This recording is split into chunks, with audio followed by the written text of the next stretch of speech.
Hey, what's going on, everybody? This is Tyrone back with Tech Life.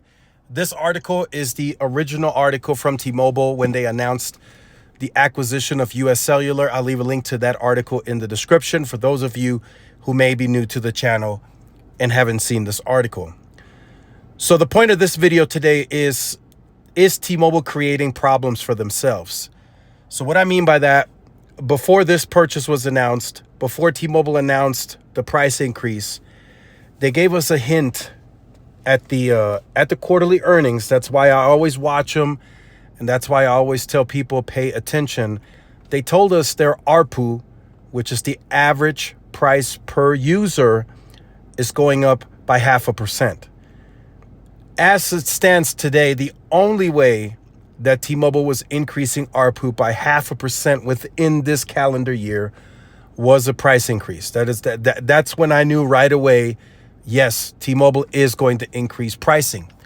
Now, where T-Mobile is creating a problem for themselves, you're doing a pretty significant price increase. You're buying all these competitors, right? You bought Mint Mobile, you're buying US Cellular, but yet your ARPU is only going up by 0.5%. So analysts are going to start dissecting that. They're going to start looking at it. They're going to say, wait a minute, shouldn't T-Mobile's margins be much higher? And shouldn't T-Mobile's ARPU be increasing at a higher rate? So that's where T-Mobile is creating problems for themselves. So now, what does that mean?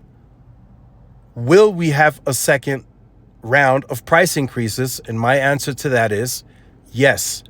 That is speculation and opinion because, of course, we just had the first price increase officially announced. So I'm already analyzing and talking into the future here, or looking into the future. But yes, a secondary price increase will come. And as far as my confidence, there is no ifs, ands, or buts about it.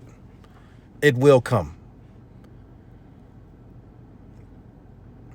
Now, if this price increase would have been maybe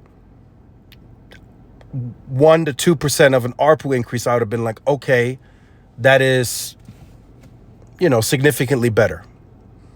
But only 0.5%, and now you're buying all these other players, right? You just bought Mint, 1.3 billion. You're trying to purchase US Cellular, which is going to hit your balance sheet somewhat. It's still capital light, but it's going to hit. And then, they're trying to go into fiber, which is going to cost them some money as well. So a lot of people are going to look at it very closely and say, hey, these margins, right? And then on top of that, you have all this FWA usage soaking up the network, and it doesn't really reflect in the margins. Right? Let's just say, hypothetically, 30-40% of usage on the network is from FWA.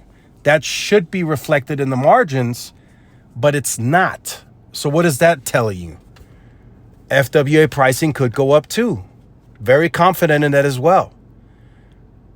Even though they're not spending capital costs on it, right? It's part of the same capital that they're already spending, but they still want to generate return on that investment.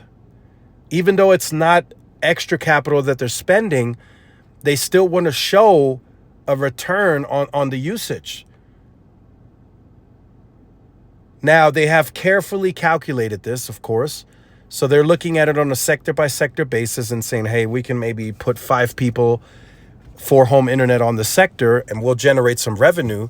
But it's not really reflecting in anything.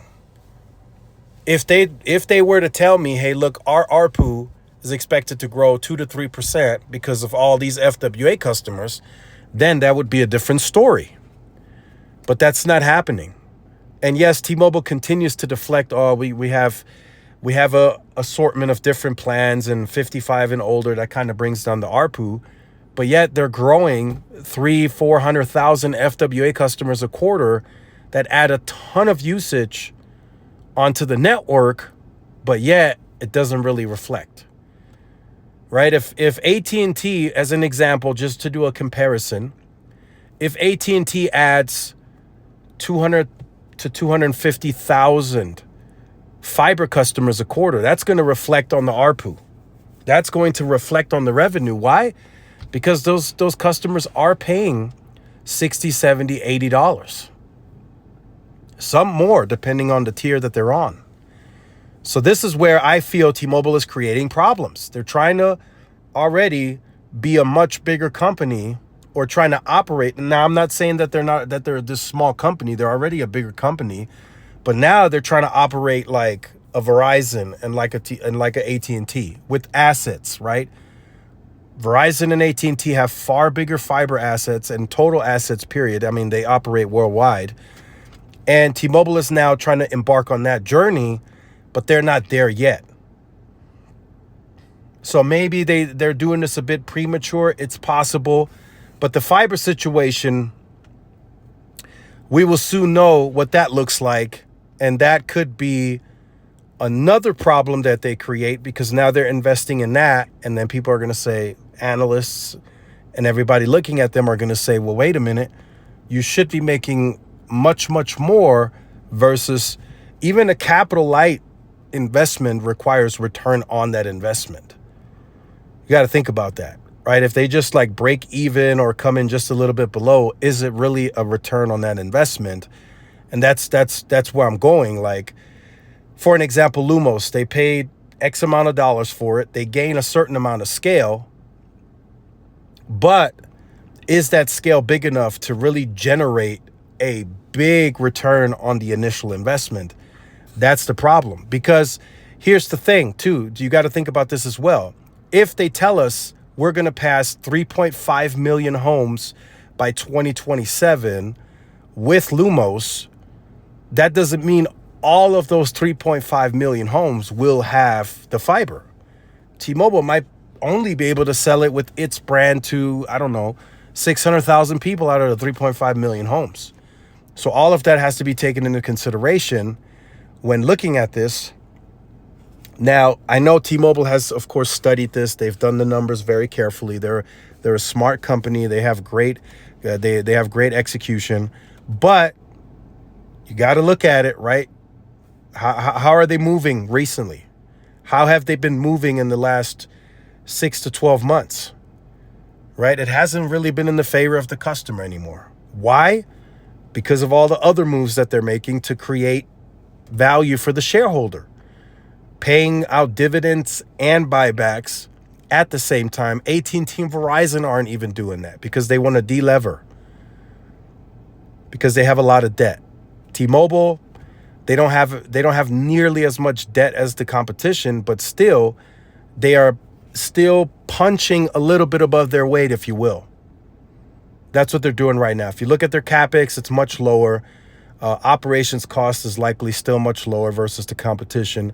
So yes, even after the big merger with Sprint, and likely even after the acquisition of US Cellular, T-Mobile will still be punching above their weight.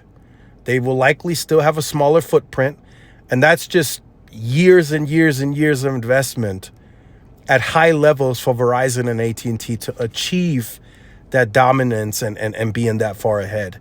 Now, T-Mobile is closing the gap, but they still have about, I would say, another 2 or 3 years before they can even say, like, hey, we are significantly closing the gap.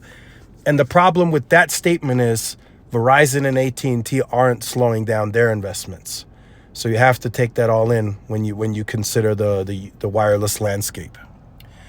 So let me know your thoughts in the comments. I just wanted to share that with you. Wanted to just put it out there like, hey, T-Mobile might be creating problems for themselves because, you know, of X, Y, and Z of what I explained in this video. We'll see what happens in the future. I mean, we're going to see within the next 6 to 12 months of what happens with this US Cellular acquisition. If they get it through, they will be, again, moving a step forward, becoming a better company, a bigger network. But like I said, the years of Verizon and AT&T spending that 17, 18, 19, $20 billion CapEx, it shows. It shows in the results. It shows in all the maps. They are simply ahead and have the bigger scale. And T-Mobile is trying to catch that, right? But they are trying to catch up to years of them having to have underinvested because they just didn't have that much to go around. So let me know your thoughts in the comments. Like, share, subscribe if you are new. Follow my social media outlets. This is Tyrone with Tech Life. See y'all in the next one. Peace.